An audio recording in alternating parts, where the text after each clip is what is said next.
what you have at the moment is a seeming more of an alignment between the first three than we had previously. Now, we've had that historically in the last year at various times, but then Trump changes his mind.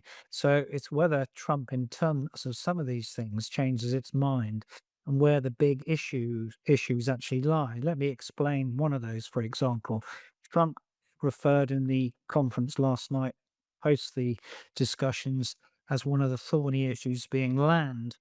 That's an interesting description because that's treating parts of Ukraine as a commodity, whereas Ukraine would talk about it in terms of its sovereignty.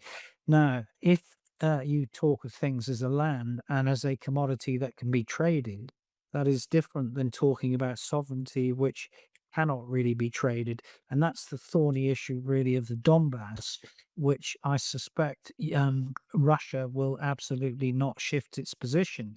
And I think, in terms of its positioning, we saw this again yesterday with Putin appearing in a military uniform and talking about the Russian army uh, having a certain pace in its attack at the moment, and therefore its interest in withdrawing from the Donbass was virtually non existent, in his words. Now, this creates actually an interesting dilemma down the road because what Putin has tried to do, certainly in the last few months, is not to annoy Trump whilst conceding nothing. And at some point, he may not be able to do both, or we will find out if what was happening yesterday was just a kabuki dance, as the Americans explain it, a sort of performative, stylized way of doing discussions. But ultimately, Trump cares more about um, doing a deal with Russia and what that might mean for his mercantilist sort of foreign policy than the overall sovereignty of Ukraine. Yeah, the devil is always in the detail of these things, and we keep on having a series of bilateral meetings. All this will really be thrashed out in a trilateral or a quadrilateral, seems to me, because it's okay having these peace discussions, and of course you should. That's what shuttle diplomacy is all about. But you do need to go at some stage to having all those who have agency in this discussion being together, and that is what frames really the difference between, for example, a ceasefire, an armistice, a peace treaty, and a peace agreement. I suspect that we'll only have that sort of trilateral when we're sort of near 100% agreement on these things. That certainly won't happen in 2025. I'd be amazed if it happened in the first month of 2026. And really, that's because the difference in approach is still seen in what the position of each country is yesterday. So, for example, Trump, I still believe, believes in a humanitarian peace. It's go home, stop the killing people, be done. Now, the spur on each side of that is from the European side. They would like a frozen peace, that is, you have a ceasefire, which then leads to negotiations. Russia would like a surrender peace, that Ukraine surrenders land is not actually lost, certainly in the Donbass, and all this sort of nonsense about denazification and neutral Ukraine and all that sort of stuff. That is essentially its grand strategic interest is still to regain lost territory and spheres of influence. And from a Ukrainian perspective, their arc is a just and durable peace.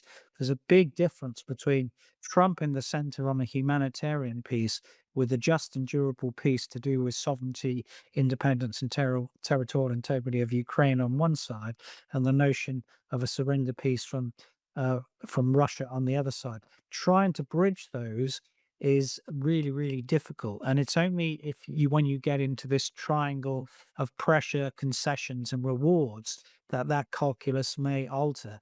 Now, at the moment, it's Ukraine which had given all the concessions. Russia has given none.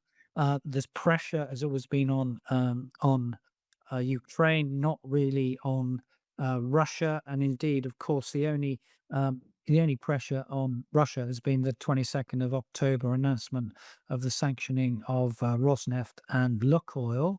There is still the potential for sledgehammer sanctions in 2026 if we get back to this position, which of course Trump first said in April 25 that he would know in 2 weeks in April 25 if Putin was tapping him along. And again, he also re-emphasized that later on in July, when he also said that he would know in 2 weeks if Putin was serious about peace. Here we are in December 2025. We're nowhere near a peace settlement or a peace solution to this. And there is an absolute difference between conflict termination and some of the things which are difficult, well, and were brought out yesterday in terms of conflict resolution, conflict reconciliation. Let me give you an example. Trump mentioned about Russia being involved in the reconstruction, and they're going to be helping to rebuild Ukraine.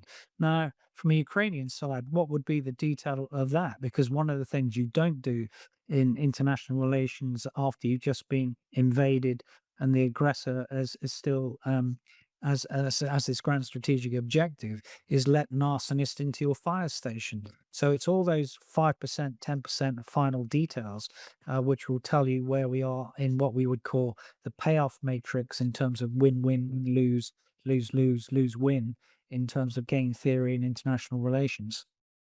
The Zelensky compromise at the moment is to do with this notion of a free trade area in the unoccupied part of the Donbass, the sort of 25% where the fortress cities are.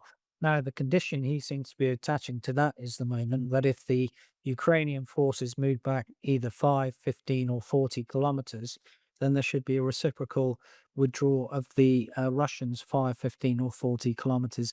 I don't see Putin doing that in the slightest. I do see them being a spoiler on that. Um, how they resolve that issue, I don't know. I think it's a clever piece of politics by Zelensky, which will flush out the real position of Russia, whether they're interested in a peace or not. Because the key determinant in the end is it takes two to want peace. It only needs one to want war. At the moment, I still see that Putin is more towards trying to use the special military operation, even as we hurtle on the 12th of January to the position where they'll have been in combat more than they were in the Second World War. So I still see him trying to use the military means to achieve his objectives. Rather than the diplomatic means, even though the cost to Russia of that is extreme, but I don't think he really cares about that.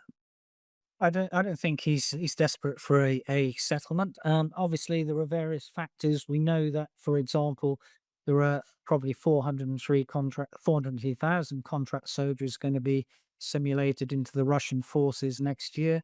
That will enable them to maintain the front at the moment. It won't enable them to do any great operational level maneuvers. That is, tactical battles are sequenced in support of operational objectives to fulfill strategic ends.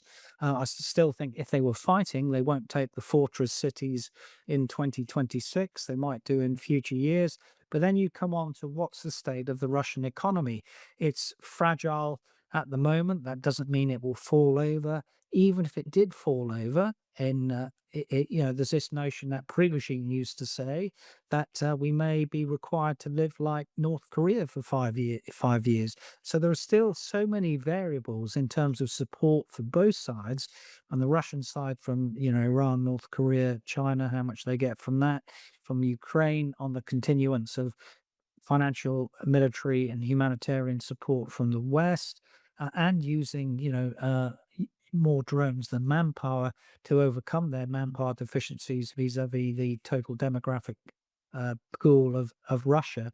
That each side could continue to fight for fairly long, but ultimately you just never know if a stable, what appears to be a stable regime, is a regime which is in chaos. We saw in the 89 revolutions that toppled Ceausescu and others that a state which seems to have overwhelming support can actually fall over quite quickly if things go wrong, either in the economic sphere, the military sphere, in terms of the numbers of people defecting or marching off the battlefield, or by elite defections around Putin. I mean, certainly Budanov over the last few days has said that there are carrying voices around Putin saying it's time to stop the war, but I don't think that is in the majority, and neither does it have the mass to mean that Putin would take any action just to fall over and fall on a peace sword. I just don't see him doing it at the moment.